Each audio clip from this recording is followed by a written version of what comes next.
Fala, gente. Vamos começar aqui mais uma aulinha. Olha a caminha do Scooby-Doo. Então, cabala hermética, ou cabalá, depende de como você prefere a pronúncia, né? É... Então, gente, esse assunto, como eu falei na aula anterior, é importante porque no contexto da escola inglesa e, de certa forma, também no contexto da francesa, nós trabalhamos com a Kabbalah, principalmente a de fundo hermético, né? Mas primeiro a gente precisa entender o que isso significa, né? Então, vamos logo direto ao ponto. A Kabbalah é a tradição esotérica, né? A tradição mística judaica, né? A tradição dos hebreus. Tanto que a gente vê aqui, ó, que Kabbalah, se a gente for transliterar, né?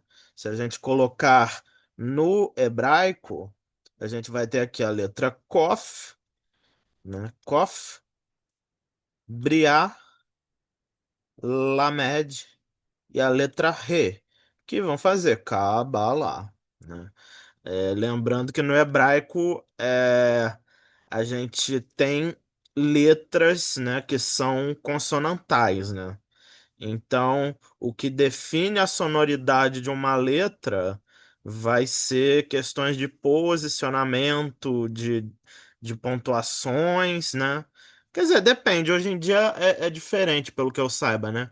Mas antigamente tinha uma questão de pontuações que definiam qual o valor vocal, né, das vogais, é, dentro das letras em hebraico. Hoje em dia eu acho que é diferente, né? Mas, se a gente for traduzir, Kabbalah significa recepção, dar as boas-vindas. Então é como se fosse uma porta de entrada, né? Um local onde a gente entra para alcançar alguma iniciação, né? E é uma tradição mística que surge da oralidade, mas que toma, né, uma certa relevância a partir do século XIII, até mesmo porque um dos livros mais importantes, né, cabalísticos, é publicado nesse período, que é o Zohar, e que foi publicado na Espanha por Moisés de Leão. Então, esse livro foi fundamental para começar o boom, né, da, da, da Kabbalah, saindo dessa ideia de ser uma tradição oral, uma tradição secreta, passada, né, é, de pessoa a pessoa dentro de contextos mais esotéricos, para começar a ser uma literatura que se propaga, por entre as regiões ali da Europa, né? Então, a gente acaba tendo essa entrada da tradição cabalística no contexto europeu lá para esse século, e depois a coisa vai crescendo, se propagando. Outros livros vão surgindo, outros livros que há até quem diga que alguns são bem antigos, né? Mas a gente vê que as publicações ditas, né, oficiais, né, vamos dizer assim, elas surgem depois desse período ali, né? Elas podem até ser livros mais antigos, num sentido da tradição oral ser antiga, mas as publicações são ali a partir do século XIII para frente. E a Kabbalah influenciou muito a questão mesmo intelectual da Europa, né? A gente pode pensar, por exemplo, que haviam pessoas que se ocuparam da tradução desses livros e da divulgação, ao ponto que uma tradição que era judaica começou a ser vista por outros prismas religiosos, né? Principalmente o prisma cristão, né? Porque se a gente tem a Kabbalah hermética hoje em dia, é consequência desses livros que foram traduzidos na Europa e foram divulgados, né? E estudados, né? Inclusive tiveram autores que levaram esses livros para relações com o neoplatonismo, com a alquimia, e dessa combinação de vários conceitos acabou que a Kabbalah, que era estritamente judaica, se tornou, né, hermética, assumiu outras visões de mundo, assumiu outras perspectivas, né? Mas, vamos lá. Para a gente entender a Kabbalah, a gente precisa pensar em algumas das questões básicas, né, que são apresentadas nela. Então, na tradição mística judaica, um dos temas principais que a gente vai ter é a árvore da vida. A árvore da vida é praticamente um mapa representacional de todas as coisas existentes, né? A gente precisa pensar que isso aqui é como se fosse um grande diagrama do universo. Tudo que existe, existiu e existirá pode ser contemplado aqui dentro.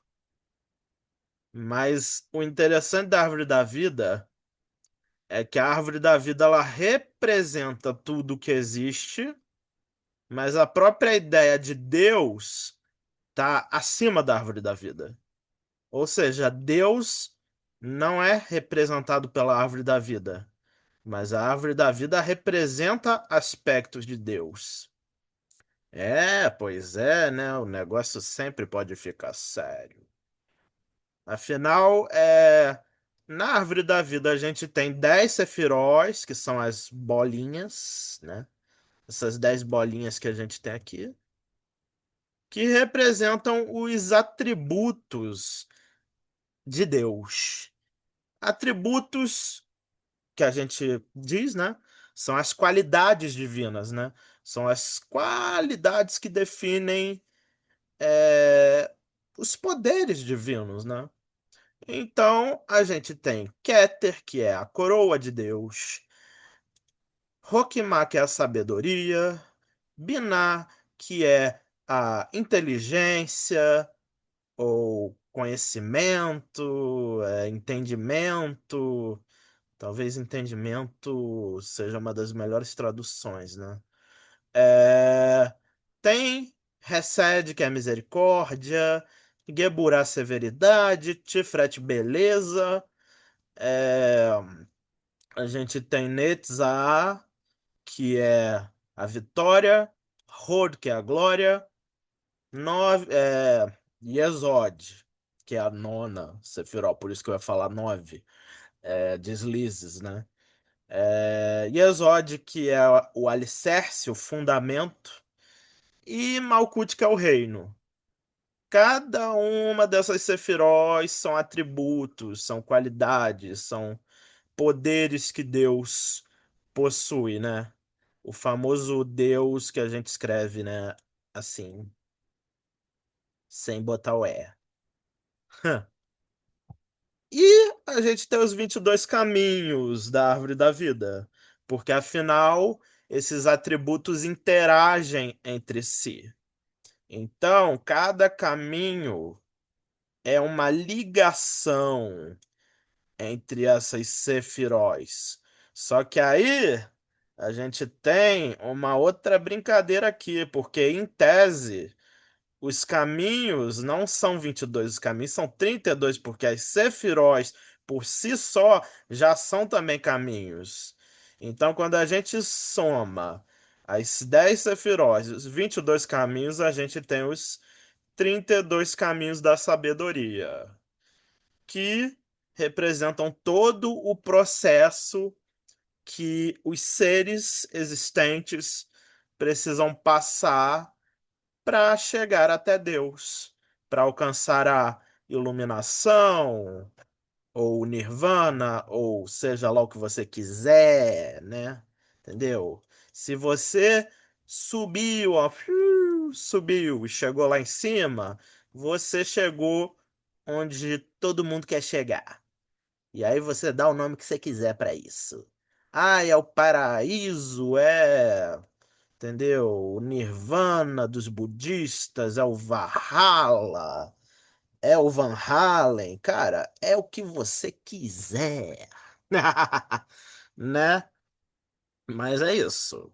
No nosso caminho de desenvolvimento espiritual, a gente precisa viver todas essas experiências para chegar numa ideia de completude, né?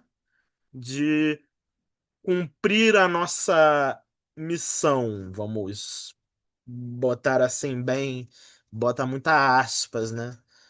Então, gente, os caminhos que são 22 e cada caminho é associado a uma letra do hebraico, porque são 22 letras, né? Mais as sefirós, que são unidas por esses caminhos, né?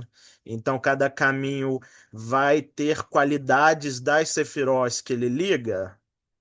Toda essa turminha junta vai formar os 32 caminhos da sabedoria, que são todo o processo que cada ser existente precisa passar para chegar no seu estado de completude, ou encontro com Deus, ou completo conhecimento, gnose, e por aí vai, né?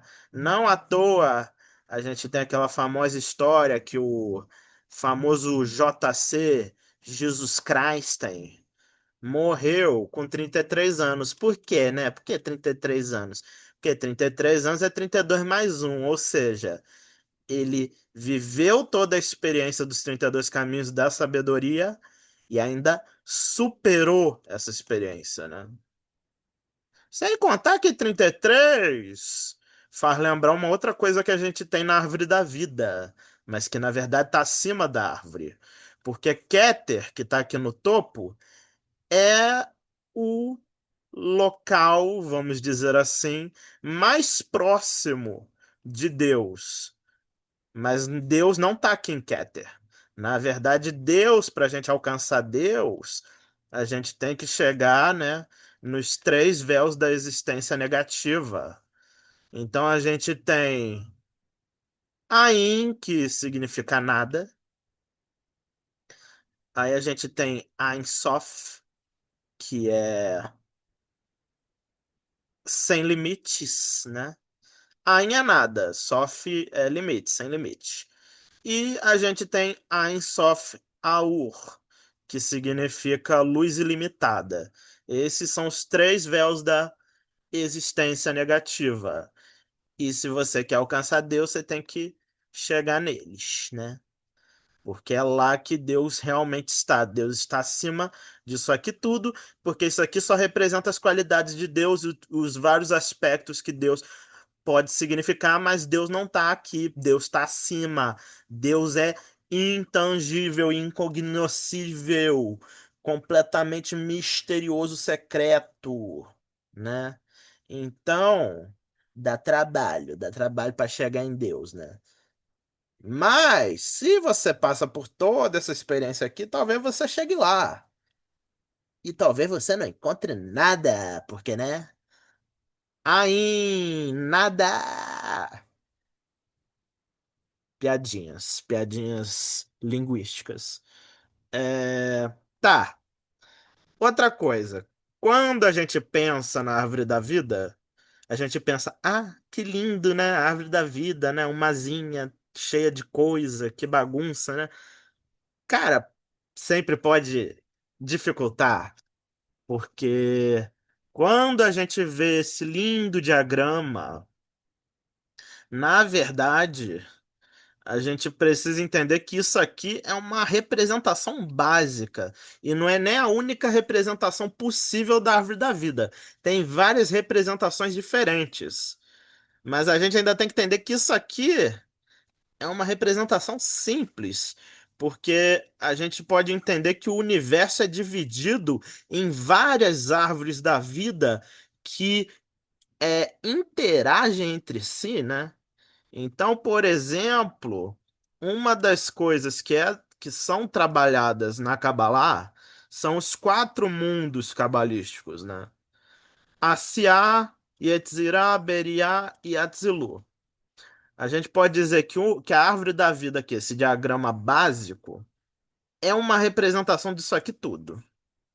Mas, ao mesmo tempo, isso aqui tudo está dividido. São vários mundos dentro da árvore da vida. E, na verdade, há quem considere que não é nem quatro, é mais de quatro. Porque se você considerar que cada sefiró vai ter uma árvore da vida por conta própria, aí o negócio fica federal, né? Então, assim, vamos que vamos. A gente pode dividir a árvore da vida em quatro mundos cabalísticos, em quatro árvores diferentes. Então, é como se a gente pudesse dizer que dentro da árvore a gente vai ter, na verdade, quatro árvores, iguaizinhas a essa aqui, só que uma dentro da outra, entendeu? Como se fosse um Megazord, né? É, caraca, olha o naipe da explicação. E aí a gente divide em quatro. Cada mundinho, né? Cada mundo cabalístico vai ter suas atribuições, né? Porque Atzilu é um mundo arquetípico.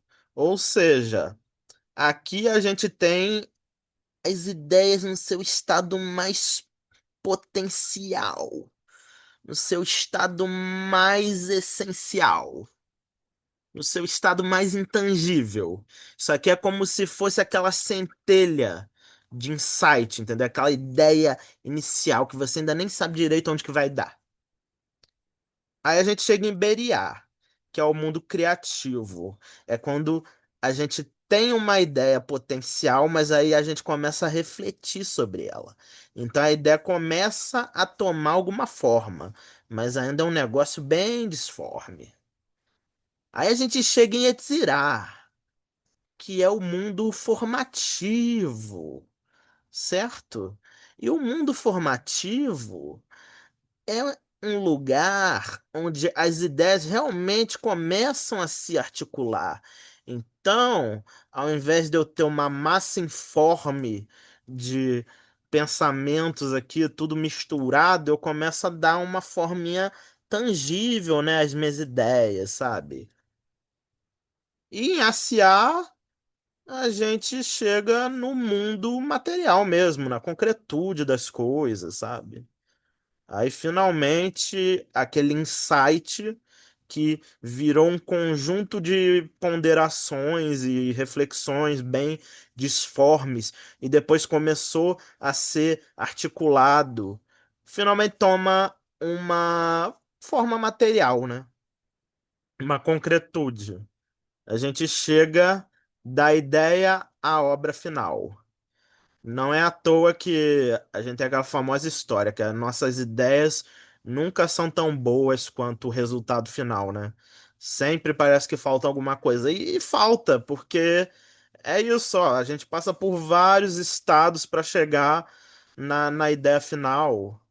E aí tem coisas que se perdem, porque o essencial da coisa já foi completamente modificado. Entendeu? Uma coisa é eu ter uma ideia, vamos dizer assim, uma receita de bolo. Aí eu começo a pensar nas formas que eu vou fazer a receita de bolo.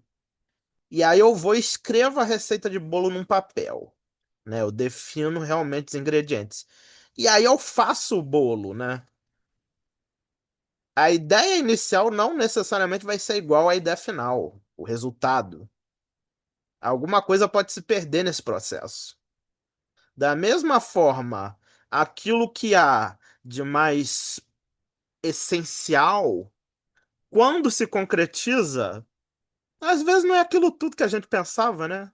Às vezes tu quer viajar para um lugar e quando tu vai mesmo viaja, tu vê que não era aquilo tudo, não, né? Tu fica naquela, que porcaria, né? Ah, que peninha. É, pois é, a vida tem disso.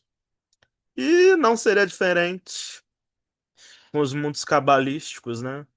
Você sonha, sonha, sonha, faz e faz acontecer, e quando vê, tá bom, esse é o resultado final. Deu pro gasto ou não deu, tanto faz, né? Mas é importante que a gente pondere essas questões. Até mesmo porque esses mundos são a representação, né, de como o universo funciona, né? A gente vai ter Atzilut, que é o mundo mais próximo, né, do Adão Kadmon, né, que é o homem primordial. Então é uma energia muito essencial, muito plena na sua qualidade, muito pura, entendeu? É aquela coisa que realmente está mais próxima da fonte. E aí vai para Beriá, a gente já começa a ter uma forma surgindo, né? E em Yetzirah essa forma vai se elaborando para se concretizar em Asiá, né? E isso nos leva a uma outra coisa, né? Que cada mundo cabalístico é associado a uma letra do tetragramaton, que é o nome de Deus, né? O sagrado nome de Deus para os hebreus. A letra Iod, a letra Re, a letra Vav e a letra Re, né? Yehová, ou Jeová, ou sabe-se lá como pronuncia, né? Porque cada pessoa pronuncia de um jeito, mas só existe um jeito que é certo de pronunciar, só que a gente não pode saber, porque quem pronuncia direito pode fazer terremoto, pode fazer uma bagunça só, de acordo com as tradições, né? Então é um nome sagrado, e nome sagrado tem aquele rolê, né? Se você usar em vão, vai cair um raio na tua cabeça. Ou não, pode testar. Então a gente tem aqui o tetragramaton, né? E cada letra do tetragramaton é associada a um dos mundos cabalísticos e é associada a um dos elementos dos arcanos menores. Então a letra Iod é associada a Tzilu, né? A ideia da centelha divina, que é associada ao fogo, que é associada ao naipe de paus. A letra Re é associada ao a primeira letra Re no caso, é associada a Briá, que é associada à água, que é associada a copas. Ou seja, a gente tem já uma ideia tomando forma, mas ainda é bem disforme. Da mesma forma que a água tem forma, mas não se pode conter só com as mãos, né? Ela vai escorrendo para fora. Se a gente tentar segurar. Só se a gente segurar direitinho, aí não vai cair, mas se a gente abrir as mãos, tchau.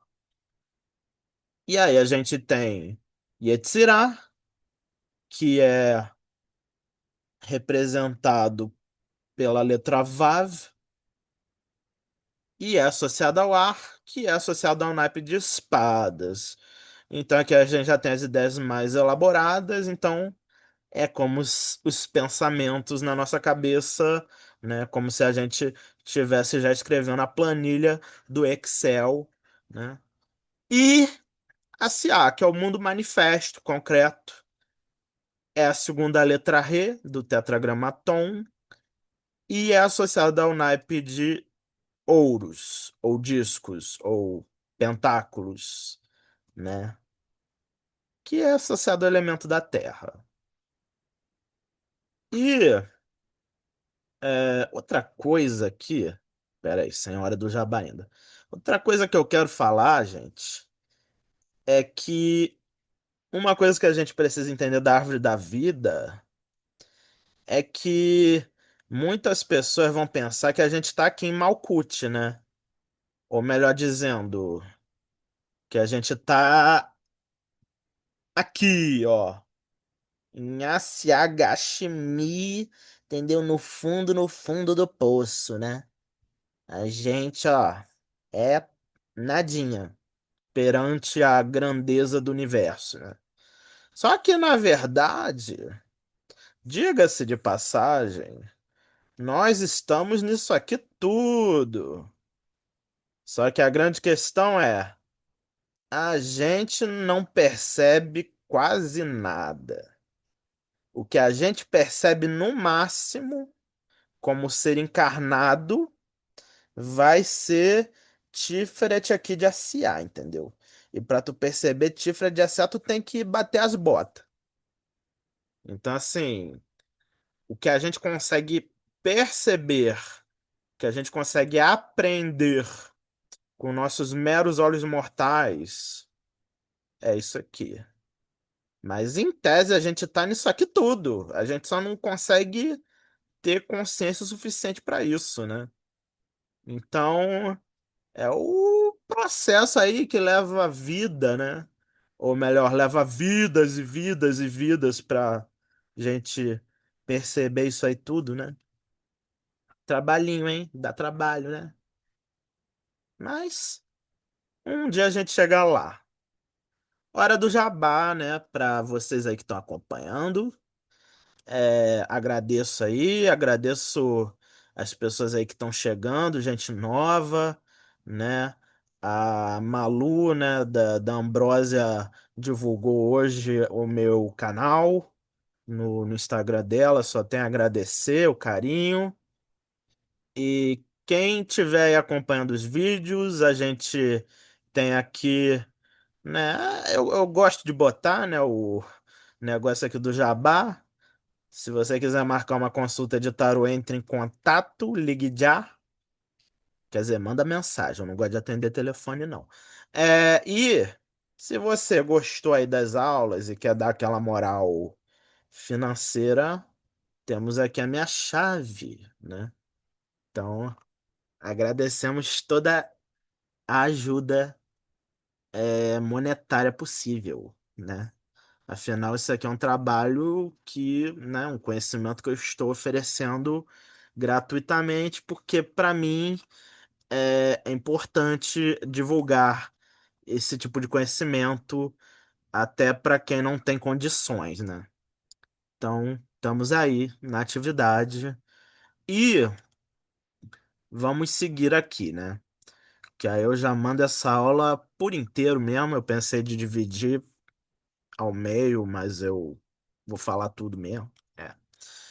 Cara, Cabala hermética, a gente precisa entender isso, porque a Cabala judaica é diferente da Cabala hermética, não é a mesma coisa, entendeu? É tipo dois primos de terceiro grau. Pode até ser primo, mas olha, não tem lá muito sangue, né, em comum, não, né? Então, vamos lá. A Cabala hermética, ela surgiu na Renascença a partir dos estudos que foram feitos da Cabala hebraica, né? Porque o que que aconteceu, né? O pessoal começou a ler os clássicos da Kabbalah, né?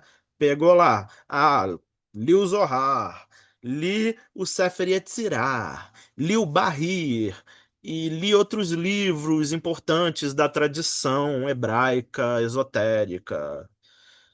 Mas eu tô aqui, né, na Europa da Idade Média e também ali da Renascença, eu vou adaptar, né? Eu vou pegar aqui, vou misturar com mais outras coisas para poder ficar palatável e eu não virar churrasquinho. Então, várias pessoas começaram a combinar os conhecimentos da Cabala hebraica com outras tradições, né? Tanto as tradições que já estavam em voga, quanto aquelas que estavam mais ocultas ou rechaçadas, né? Mas rolou aquela mistureba, aquele salpicão cultural. E aí, quando você vê, a Kabbalah hebraica, que é dos judeus, né? É específica deles e tem todas as suas nuances, entendeu? Ela vira outra coisa. Porque você bota no liquidificador neoplatonismo, hermetismo, alquimia, gnosticismo, cristianismo e vários outros ismos, e quando você bota tudo isso no liquidificador, Profit, surge outra coisa. E aí vai passando, né? Vai passando os séculos e séculos, e aí vai acrescentando mais coisa ainda. Porque hoje a Cabala Hermética, se tu for olhar, tá arriscado tá até o nome da tua mãe lá, entendeu? Porque botaram tarô, botaram as novas tradições místicas de hoje em dia, botaram referências à cultura pop. Então o negócio cresceu, e cresceu, e cresceu, né? Tanto que a Cabala Hermética está em constante criação, vamos botar assim, né? Eu diria que a Cabala hebraica, ela vai muito mais para uma questão de valorizar as raízes ali, né, da tradição. Você não vai querer ficar modificando as coisas toda hora. Agora, a Cabala Hermética não tem isso. Ela se modifica a todo instante. E essa foi a Cabala fundamental para as ordens esotéricas e para o tarô que surgiu a partir delas no século XVIII. E foi a vertente que a Golden Dawn usou, né? Então, por exemplo, aqui a gente tem, ó, duas árvores da vida. Só que vocês podem perceber algumas diferenças, né? Joguinho dos sete erros aqui, ó. Por exemplo, nessa árvore da vida aqui, que é mais focada na tradição judaica, as letras da árvore da vida são outras, entendeu? Os caminhos aqui são diferentes. A gente tem dois caminhos aqui que não existem e que aqui na árvore da vida versão Cabala Hermética existem, né? Porque existe. A gente tem que entender que tem vários tipos diferentes de árvore da vida. Então, essa aqui que a gente vai chamar de número um é uma das árvores possíveis da tradição judaica. E essa aqui, número dois, é uma das possíveis da tradição da Cabala Hermética. Mas existem várias outras versões. Só que só da gente ver aqui as letras, né? Quais as letras que estão aqui nos caminhos, a gente já vê que são árvores completamente diferentes. Aqui, por exemplo, a gente tem a letra Ré, e aqui a gente tem um Aleph. Aqui a gente tem um Vav, aqui a gente tem um Beriá. Um Beriá não, a gente tem uma letra Beth. Não é Beriá não, gente. Aí aqui, ó, a gente tem as três letras mães, sendo os caminhos horizontais, né, aqui da árvore. Enquanto aqui não. Aqui a gente tem um Daleth, a gente tem um Teth, a gente tem uma letra Per. Não tem as letras mães. É outra estrutura completamente diferente. Apesar do nome das Sefirós continuar igual. Isso aí não muda, não. Mas as letras mudarem já muda tudo. E aqui eu fiz uma versãozinha bonitinha do da Árvore da Vida. É versão, diga-se de passagem, essa aqui é a versão da Cabala Hermética. E eu peguei aqui e botei todas as cartas dos arcanos maiores, mais algumas cartas aqui do naipe de paus, né? Não botei os outros naipes. Então a gente pode dizer que isso aqui é uma representação da árvore da vida no mundo cabalístico de Atzilu. Ó, uma coisa linda, né? Ó, uma coisa belezuda, né? Muito fácil entender os caminhos do tarô aqui, né? E as sefirós, ó, coisa chique, né? Ah, eu não entendi nada. É, pois é, porque dá trabalho entender mesmo. Isso aí é pra vida, gente. Começa a estudar Kabbalah, você vai estudar pra vida, porque vai dar dor de cabeça, né? Aqui, inclusive, pra gente terminar a aula de hoje, né? A gente tem, ó, spoiler da próxima aula. A gente tem aqui uma bibliografia, né? Muitos livrinhos aqui bacanas, né? Então, assim. Quais os livros aqui que eu recomendo? Todos, todos. Mas vamos aqui pensar. Livros clássicos, classicões, né? Classicão, a gente tem o Sefer Yetzirah, a gente tem o Zohar, a gente tem o Bahir, que são assim, trio parada dura, né? Fundamentais, fundamentais. Certo. Aí, aqui a gente tem a Bíblia, e o livro de Enoque, que também são importantes, mas aí que tá. Se você quiser realmente estudar Kabbalah, tu tem que ler a Torá, né? Ora, e tem que ler em hebraico. Você sabe hebraico? Eu não sei, infelizmente. Mas vai lá, lê a Torá, que também vai ser importante, gente. É... Aí aqui a gente tem a Kabbalah volume 1 e 2 do Patrick Pouco, eu tenho até que atualizar, porque já saiu o volume 3, 4, 5. Já li o 3 e 4, bom, bom demais. O 5 ainda tem que arranjar. Maneiro. Mas, gente, para começar mesmo, vocês comecem aqui, ó. A Cabala Mística da John Fortune, entendeu? Que é mão na roda. Iniciação à Cabala da Tova Sender também, fundamental. Cabala Prática Sem Mistérios é da Meg Whitehouse. É um livro bem básico, maneiro. Chicken Cabala do Lon Milo Duquette é engraçado, é bom, didático, porém engraçado, que é o melhor tipo de didático que tem. Kabbalah e seu simbolismo do Gershon Scholem é mais pegada acadêmica, mas eu acho importante. Meditação e Cabala do Aryeh Kaplan é mais. É um livro que vai ensinar muita coisa, mas é mais num sentido prático, né? Mas vale a leitura. E Prometeu do Alan Moore é pra quem curte HQzinha, né?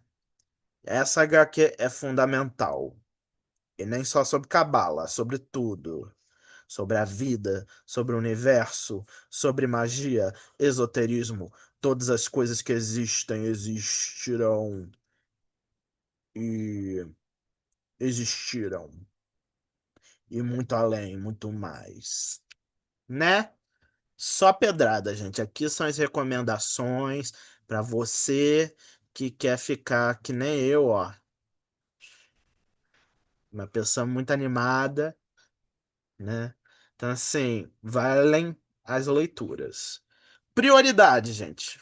Começa na John Fortune que não tem erro, não. John Fortune escreve muito bem. E lê o Trio Parada Dura também, porque é fundamental. Ah, a linguagem antiga é difícil. Ah, fazer o quê, gente? A vida é difícil, né? Quem disse que a vida é fácil? Né? Ai, ai. Espero que vocês gostem dessa aula, gente. Qualquer dúvida, coloquem nos comentários, entendeu? Estamos aí e até a próxima aula. Beijinhos.